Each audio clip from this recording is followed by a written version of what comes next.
ये है दिल्ली दर्पण।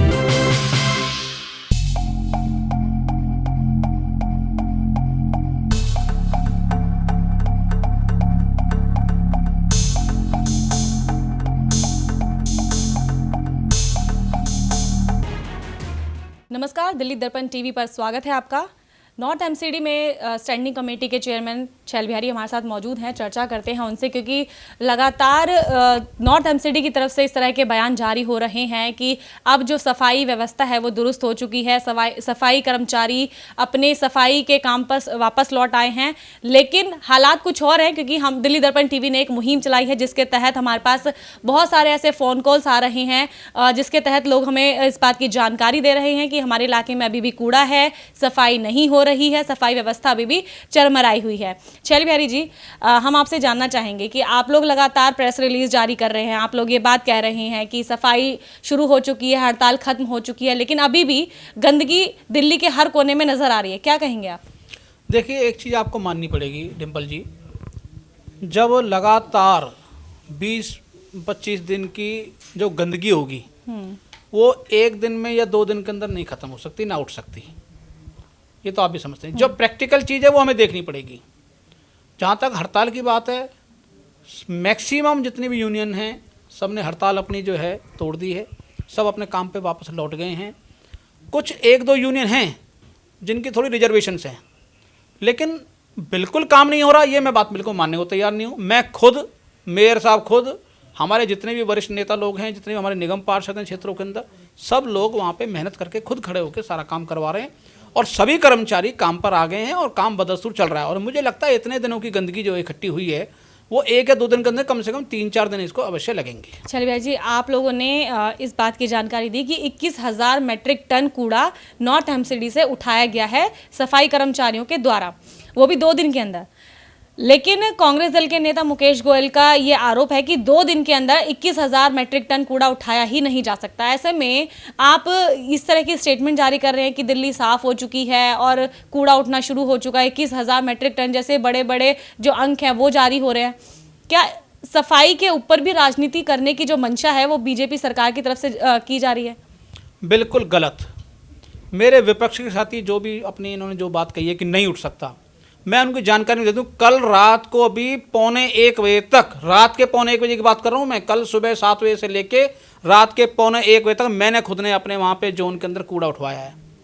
जब आपके हमारे निगम कर्मी जो वाकई में मेहनती और जुझारू हैं, जब वो रात के 1:45 बजे तक 2-2 बजे तक काम कर रहे हैं, तो काम तो अपने आप नजर आएगा। क्यों नहीं उठ सकता? बिल्कुल उठ सकता है। ये उनकी अपनी, ठीक है, अपना एक व्यू है, हो सकता है अपना सोचने का तरीका हो सकता है, वो विपक्ष हैं, कुछ भी कह सकते हैं, लेकिन हम तो अपना काम करके दिखा रहे हैं और पब्लिक के सामने हैं और बाकायदा फेसबुक पे और सोशल मीडिया पे वो अपलोड भी कर रहे हैं। जो रात को भी काम चल रहा है, दिन में भी काम चल रहा है। आपने बात कही कि सोशल मीडिया और फेसबुक के माध्यम से आप ये सब चीज़ें आप जनता तक पहुंचा रही हैं, लेकिन सवाल ये कि अगर हड़ताल खत्म हो गया उसके बाद महापौर को सड़कों पर क्यों उतरना पड़ा कूड़ा उठाने के लिए? जब हड़ताल चल रही थी उस समय क्यों नहीं सफाई पर ध्यान दिया गया? क्योंकि जो सफाई कर्मचारी हैं वो हड़ताल पर थे, ऐसे में दिल्ली की जनता परेशान हो रही थी। उस वक्त जनता का आरोप है कि आप लोग राजनीति कर रहे थे, लेकिन अब जब हड़ताल खत्म होने की बात जैसे कि नॉर्थ एमसीडी की तरफ से की जा रही है और अब महापौर निकले हैं कूड़ा उठाने के लिए, इस पर कैसे आप सफाई देंगे? देखिए, ऐसा है, विपक्ष का काम कोई कुछ भी कहता रहे, हमें अपना काम अच्छी तरह पता है कि हमें क्या करना चाहिए, पब्लिक के हित में क्या होना चाहिए। हड़ताल के समय भी हमारे निगम पार्षद भी और हमारे जो वरिष्ठ लोग हैं यहाँ के, हमारे मेयर साहब हो गए, मैं हो गया, अपना नेता सदन हो गए, हम लोग भी बदस्तूर अपने लेवल पे काम करते रहे। देखिए, ये तो आपको बात माननी पड़ेगी कि हम लोग उतनी कैपेसिटी से काम नहीं कर सकते जितना कैपेसिटी से हमारा। अब मान लो मेरे वार्ड के अंदर, एग्जांपल दे रहा हूँ मैं, मेरे वार्ड में 200 कर्मचारी काम कर रहा है। अब 200 कर्मचारी का काम मैं या मेरे कार्यकर्ता कितना कर लेंगे? सारा तो नहीं कर सकते ना, 10% कर सकते हैं, 15% कर सकते हैं, 20% कर सकते हैं, 80% काम तब भी रह जाएगा। लेकिन ऐसा नहीं कि हम खाली बैठे रहे, हम हड़ताल में भी लगातार बदस्तूर जनप्रतिनिधि होने के नाते पब्लिक के बीच में जितना मैक्सिमम हो सकता था उतना कूड़ा हम साफ करते थे। और आज भी हम, ऐसा नहीं कि हम ही सारा कुछ कर देंगे, हम अपने, देखो होता क्या है, किसी भी संस्था के अंदर, किसी भी इंस्टीट्यूट में, किसी भी अपना गवर्नमेंट अपना ऑर्गेनाइजेशन है, वहाँ पे कोई भी कर्मचारी है उसका हौसला बनाना होता है। अगर मान लो महापौर जी या मैं, हम अपने उनके साथ में काम कर रहे हैं मिलके, तो अपने कर्मचारियों को हौसला बना रहे हैं इसमें गलत क्या है? लेकिन शैलबिहारी जी, आप कह रहे हैं कि आप हौसला बढ़ा रहे हैं, लेकिन आपके ही एमसीडी के अंदर और भी विभाग हैं जो सफाई से थोड़ा अलग हैं, जैसे स्वास्थ्य विभाग हो गया, इंजीनियर विभाग हो गया, इस तरह से डीबीसी कर्मचारी हो गया, ऐसे बहुत सारे महकमे और भी हैं। उनका आरोप है कि आप एक के लिए तो काफ़ी कुछ कर रहे हैं। सफाई कर्मचारियों की सैलरी आपने दिसंबर तक की जारी कर दी, लेकिन जो टीचर्स हैं, जो बाकी डिपार्टमेंट के लोग हैं, वो इस बात पर अड़े हैं कि हमारी सैलरी अभी तक नहीं दी गई है, हम अभी भी जो हड़ताल है वो जारी रखेंगे। लेकिन उनका एक आरोप ये भी है कि हमारे बीच में फूट डालने की कोशिश वो महापौर की तरफ से की जा रही है, बंद कमरों के अंदर मीटिंग होती है और उसके बाद कहा जाता है कि हड़ताल खत्म हो गई है। हमें कमज़ोर करने की कोशिश मंशा वो साफ नज़र आ रही है। क्या इस तरह की चीज़ें भी अब राजनीति के तौर पर की जा रही हैं? बिल्कुल ये गलत है और मैं आपके माध्यम से बड़ा क्लियर अपने निगम कर्मियों को, चाहे वो किसी भी डिपार्टमेंट के हैं, चाहे वो एजुकेशन है, चाहे वो हेल्थ है, कोई भी डिपार्टमेंट के हमारे कर्मचारी हैं, उनको मैं बड़ा खुला आश्वासन दे रहा हूँ कि आप इसको अन्यथा ना लें। हम सब एक पूरा परिवार है, आप सब हमारे परिवार के सदस्य हैं, मैं आपका परिवार के सदस्य हूँ, महापौर जी परिवार के सदस्य हैं। हम किसी भी लेवल पे कोई भी किसी तरह का फूट वाला काम नहीं करना चाहते और ना करेंगे, नंबर एक। नंबर दूसरा, जहाँ तक सफाई कर्मचारियों को देने वाली बात है या डॉक्टर्स को देने वाली बात है, पिक एंड चूज नहीं कर रहे हैं हम लोग। होता क्या है, जैसे जैसे हमारे पास पैसा, हम रेवेन्यू कलेक्शन कर रहे हैं, ये तो आपको पता ही है, दिल्ली का हमारा दुर्भाग्य है कि दिल्ली का ऐसे मुख्यमंत्री और ऐसे केजरीवाल सरकार है जो पैसा देने को तैयार नहीं है। अब रह गया हमारा सिर्फ रेवेन्यू का अपना पर्सन, जो रेवेन्यू आ रहा है हम उसको सैलरी पे यूज कर रहे हैं। अच्छा, जहाँ तक होता क्या है, जैसे हमारा एग्जाम्पल दे रहा हूँ मैं, सफाई कर्मचारी हैं। अब सफाई कर्मचारी एक जो बड़ा गरीब तबका है हमारा, उसके बाद बहुत ज़्यादा फाइनेंशियल कंडीशन अच्छी नहीं है, तो उसका देना हमारा ज़रूरी है, क्योंकि नेचुरली बात है वो कहाँ जाएगा, अगर निगम के अंदर काम कर रहा है तो कहाँ जाएगा। अब जैसे मान लो हमारा कोई दूसरा तबका है, जैसे डॉक्टर्स हैं या नर्सिस हैं, वो कोरोना वॉरियर है, ये भी हमारे कोरोना वॉरियर है। कोरोना वॉरियर सारे डिपार्टमेंट हैं, लेकिन इन लोगों की थोड़ी अहम भूमिका ज़्यादा है। हॉस्पिटल्स हैं, हॉस्पिटल्स के अंदर मरीजों की सेवा कर रहे हैं। अब वो मरीजों की सेवा कर रहे हैं तो अल्टीमेटली कौन है मरीज? दिल्ली के नागरिक तो हैं, और कौन आ रहा है उसके अंदर, तो इसलिए वहाँ पर आवश्यकता उनकी थोड़ी ज़्यादा है, इसलिए वो थोड़ी प्रायोरिटी उनके लिए हमने इसलिए रखी है क्योंकि ये लोग बिल्कुल डायरेक्टली पब्लिक से जुड़े हुए हैं। शैलबिहारी जी, आपने शुरुआती जो सवाल में हमारा जवाब दिया था कि कुछ एक यूनियन है सफाई कर्मचारी की जो अभी भी हड़ताल खत्म नहीं की है, कुछ 5 यूनियन आपने ऐसी बताई हैं, लेकिन उन लोगों से जब हमने बात की तो उनका कहना है कि हम लोग शुरुआत से हड़ताल पे थे, लेकिन जो लोग ये बात कह रहे हैं हड़ताल खत्म हो गई, वो तो हमारे साथ हड़ताल में शामिल ही नहीं थे। तो किस तरह से महापौर ने इस बात का बयान दिया कि हड़ताल खत्म हो गई है, हम लोगों से नहीं पूछा जा रहा और बंद कमरों के अंदर मीटिंग हो जाती है, और कुछ लोगों से बात करके आप ये बयान जारी कर देते हैं कि हड़ताल खत्म हो गई है। क्या हम लोगों के बीच में भी कुछ तालमेल को ख़राब करने की कोशिश है? ऐसा नहीं है, बिल्कुल ऐसा नहीं है। जैसे हमने पहले शुरू में भी कहा था, अभी भी कहते हैं, यहाँ पे सबके लिए दरवाजे खुले हैं। कर्मचारी खुले दिल से आके हमसे बात कर सकते हैं, उनके यूनियन के नेतागण हमसे खुले आके बात कर सकते हैं, और जो जितने भी वहाँ पे खुले दिल से आए, बात करी इन्होंने और अपनी हड़ताल को विड्रॉ करा। और ऐसा नहीं उनकी कॉल नहीं थी, उनकी कॉल थी हड़ताल की, और उन्होंने ऑफिशियली जो कॉल करी थी उसको विड्रॉ करा उसने। ठीक है, कुछ एक यूनियन रह गई हैं, वो एक दो चार 5 यूनियन हैं जो भी, वो भी हमारे साथ लगातार संपर्क में है। हम उनको भी निमंत्रण दे रहे हैं, आप आइए हमारे साथ बैठ के खुल के बात करिए, कोई दिक्कत वाली बात नहीं। जो आपकी समस्या है वो हमारी समस्या है। जब हमने कह दिया कि हम आपके परिवार के सदस्य हैं और आपकी सारी मांग जायज़ हैं, नाजायज़ कोई मांग नहीं है, तो विषय नहीं रह गया कोई भी। और हमने उस दिन भी ऑफिस ऑर्डर निकाल के दिया है, हमने ऐसा नहीं कुछ सर्कुलर दे दिया हो या मिनट्स की कॉपी दे दी हो, बाकायदा ऑफिस ऑर्डर निकाला है। ऑफिस ऑर्डर का क्या अपना रोल होता है वो आप अच्छी तरह समझते हैं और निगम कर्मी हमारे अच्छी तरह समझते हैं। तो मुझे उम्मीद है जितने भी हमारी यूनियन के, अगर मान लो कोई रिजर्वेशन किसी की है भी 2, 4, 5 यूनियन की, तो वो भी निश्चित तौर पे समझेंगे और काम पे आएंगे। महापौर के साथ अभी भी मीटिंग हुई थी, उसमें भी काफ़ी सारे जो विभाग के लोग हैं वो मीटिंग में बैठे थे, लेकिन जब बाहर निकले तो नाराज़गी उनके चेहरे पर साफ थी। उनका कहना है कि अभी भी हमारी मांगों पर बात नहीं हो रही है, चर्चा नहीं हो रही है, और उन्हें आश्वासन दिया जा रहा है, लेकिन उनको भरोसा नहीं है, उनका भरोसा कहीं ना कहीं टूट रहा है। तो कैसे भरोसा दिलाएंगे, क्योंकि FR 17 पर भी बात हुई है, उनका कहना है कि इसको खत्म करने की बात तो हुई है, लेकिन इनको लगता नहीं है, विश्वास नहीं कि खत्म हो पाएगा। इसके अलावा उनका कहना है कि हमने मांग की थी 2017 तक के जो हमारे कर्मचारी हैं, कच्चे कर्मचारी, उनको पक्का किया जाए। फिर नेगोशिएशन करते हुए हम 2009 पर आ गए हैं, लेकिन बीजेपी के जो आपके महापौर हैं वो कहते हैं कि 2003 तक के ही हम करेंगे।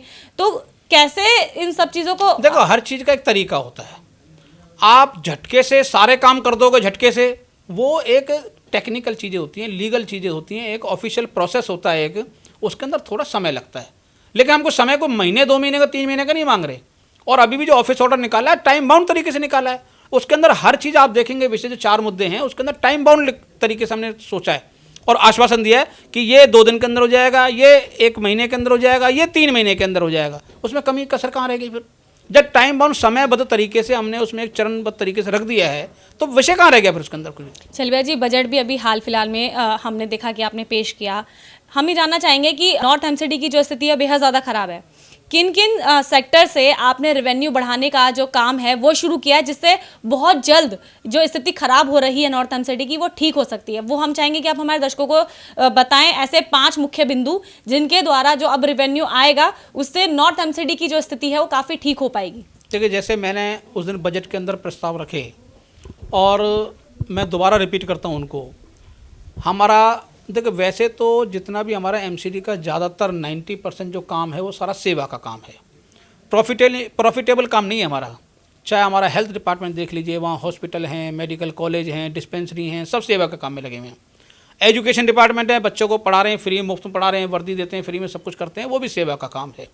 सफाई कर्मी हैं हमारे, सफाई कर रहे हैं, वो भी हमारा सेवा का काम है। आप 2-3 डिपार्टमेंट को छोड़ दें तो सारे ही सेवा के काम में लगे हुए, जहाँ से कोई हमको आय नहीं होती, कोई बोला राजस्व नहीं आता।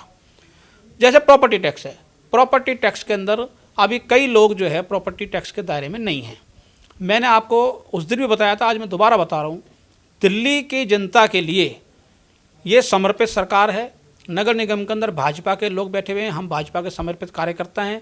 माननीय श्री आदेश गुप्ता जी हमारे जो दिल्ली प्रदेश के अध्यक्ष हैं, उनके मार्गदर्शन में, उनके नेतृत्व में हम कार्य कर रहे हैं। और क्लियर कट हमने एक संदेश दिया है कि हम पब्लिक के ऊपर किसी भी तरीके का 1 रुपया तो बहुत दूर की बात होगी, 1 पाई का भी बोझ नहीं डालेंगे। अब प्रॉपर्टी टैक्स के अंदर क्या है, जो लोग अभी आ नहीं रहे, जो लोग अभी प्रॉपर्टी टैक्स नहीं पे कर रहे, इसका मतलब उनकी इंटेंशन गलत है। हम उनको दायरे में ले रहे हैं और ख़ास तौर से कॉमर्शियल प्रॉपर्टी के ऊपर, तो वहाँ से एक आय की आने की संभावना अच्छी है हमारी, जिसमें हमारा कार्य चल रहा है। और पहले हमारे पिछले कुछ 2-3 महीने के अंदर अच्छे रिजल्ट आए, अच्छा रिस्पॉन्स आया हमारे पास। नंबर दूसरा, पार्किंग के अंदर जिस तरीके का जो थोड़ा सा हमें दिक्कतें आई हैं नीचे के तंत्र के माध्यम से, वहाँ पे थोड़ा सा घालमेल का कैसे, मतलब कि जो एक्चुअल जितना राजस्व हमारा आना चाहिए उतना नहीं आ पा रहा। वो क्यों नहीं आ रहा, उस थोड़ी व्यवस्थाएं मैंने चेंज करी हैं। नंबरिंग वाला सिस्टम करा है, अभी हमने वार्ड के हिसाब से क्लस्टर बनाए हैं। जो हमारे क्षेत्र के सम्मानित निगम पार्षद हैं, उनके माध्यम से उनका सहयोग लेके, वहाँ की ट्रेडर एसोसिएशन है, वहाँ की मार्केट एसोसिएशन है, RWAs हैं, उनको साथ में जोड़कर हम ये सारा काम कर रहे हैं, जिससे कि पार्किंग जो आइडेंटिफाई हो जाए, कहाँ पे इलीगल पार्किंग चल रही है और कहाँ पे लीगल चल रही है, और लीगल चल रही है तो किस दायरे में कैसे कैसे चल रही है, क्या वाकई में नियम के मुताबिक चल रही है वो, तो निश्चित तौर पे वहाँ से भी हमको अच्छी खासी आय आएगी। तीसरा, विज्ञापन वाला मामला, जो यूनिपोल हैं, इसी तरह वार्ड वाइज क्लस्टर हम यूनिपोल के बनाने जा रहे हैं। उसमें नंबरिंग होगी बाकायदा, उसमें कोई भी इलीगल नहीं रह पाएगा कोई भी, और अगर विज्ञापन दे रहा है तो वार्ड के हिसाब से देगा, वार्ड के हिसाब से टेंडर लगाएगा, वार्ड के हिसाब से ऑक्शन होगा, तो वहाँ से निश्चित तौर पे एक अच्छी आय आएगी। इस तरीके से हमने कई प्रोजेक्ट हैं। फिर हमारे जो दूसरे प्रोजेक्ट हैं, जो कंस्ट्रक्शन जो काम चल रहा है जहाँ पे हमारा, वहाँ से हमको लगता है कि वहाँ से एक अच्छी उम्मीद है हमें आय प्राप्त होगी। इस तरीके के जो हमने विषय लिए हैं, तो वहाँ से निश्चित तौर पर आय भी आएगी और हम सफल भी होंगे। आय आने की तो काफ़ी सारी हमने चर्चा कर ली है कि किस क्या क्या सोर्स इस बार होने वाले हैं, वो छल बिहारी जी ने बताया। छल बिहारी जी, अब बस लास्ट सवाल मैं आपसे यही जानना चाहूँगी कि अब संपूर्ण स्थिति कब ठीक होगी नॉर्थ एमसीडी की, क्योंकि कर्मचारी हड़ताल पर हैं, शिक्षा जो विभाग है वो भी हड़ताल पर है, तो पढ़ाई नहीं हो पा रही है, बच्चों की जो परीक्षाएँ हैं वो बहुत नज़दीक है, तो कैसे आप हड़ताल को ख़त्म कर पाएंगे? मुझे अपने निगम कर्मियों के ऊपर पूर्ण रूप से विश्वास है, क्योंकि निगम कर्मी ही ऐसे हैं जो हमारे निगम की रीढ़ की हड्डी हैं। और वो ठीक है, एक आक्रोश होता है, स्वाभाविक आक्रोश होता है, क्योंकि उनकी मांग सारी जायज़ नाजायज़ मांग नहीं है। जिसके घर में कई कई महीने की तनख्वाह नहीं मिलेगी तो परिवार को गृहस्थी कैसे चलाएगा, स्वाभाविक है। लेकिन मुझे इतना उम्मीद है कि वो चीज़ों को समझ रहे हैं, कौन इसके अंदर राजनीति खेल रहा है, कौन इसमें डबल गेम खेल रहा है, किसकी तरफ से लायबिलिटी पूरी नहीं हो रही। मैं क्लियर बोल रहा हूँ, दिल्ली सरकार की तरफ से बात कर रहा हूँ, दिल्ली सरकार अपनी जिम्मेवारी नहीं निभा रही, वो ओछी राजनीति में उतारू हो गई है, क्योंकि 2022 का निगम का चुनाव उनको नजर आ रहा है। वो साम दाम दंड भेद किसी भी तरीके से वो चाहते हैं कि नगर निगम बदनाम हो, भाजपा काम ना कर पाए। लेकिन मैं उनके मंसूबों को सफल नहीं होने दूंगा, ना मेरे निगम कर्मी सफल होने देंगे, ये मुझे पूर्ण रूप से विश्वास है। हम निश्चित तौर पे जिस तरह से आत्मनिर्भर निगम की तरफ आगे बढ़ रहे हैं, जो मैंने आपको रेवेन्यू की चर्चा करी है, जहाँ से हमारी रेवेन्यू कलेक्शन हो सकती है, वो हम निश्चित तौर पे 2-3 महीने के अंदर एक अच्छा खासा रेवेन्यू भी इकट्ठा करेंगे और सभी के लिए सैलरी टाइम पे मिले, ये सुनिश्चित करेंगे। इसी के साथ मैं आपको दोबारा से अपने निगम कर्मियों को आश्वासन दे रहा हूँ कि आप चिंता ना करिए, हम आपके परिवार के सदस्य हैं, हम लोग आपके लिए लगे हुए हैं। आप पुनः काम पे आ जाएं, आप काम करेंगे तो काम की और गति बढ़ेगी। तो ये थे हमारे साथ शैल बिहारी, जो कि नॉर्थ एमसीडी में स्टैंडिंग कमेटी के चेयरमैन हैं। काफ़ी ज़्यादा चर्चा हमने की है क्योंकि दिल्ली इस वक्त गंदगी से परेशान है, जो शिक्षा की जो व्यवस्था है वो चरमराई हुई है, स्वास्थ्य की जो व्यवस्था है वो खराब हो चुकी है।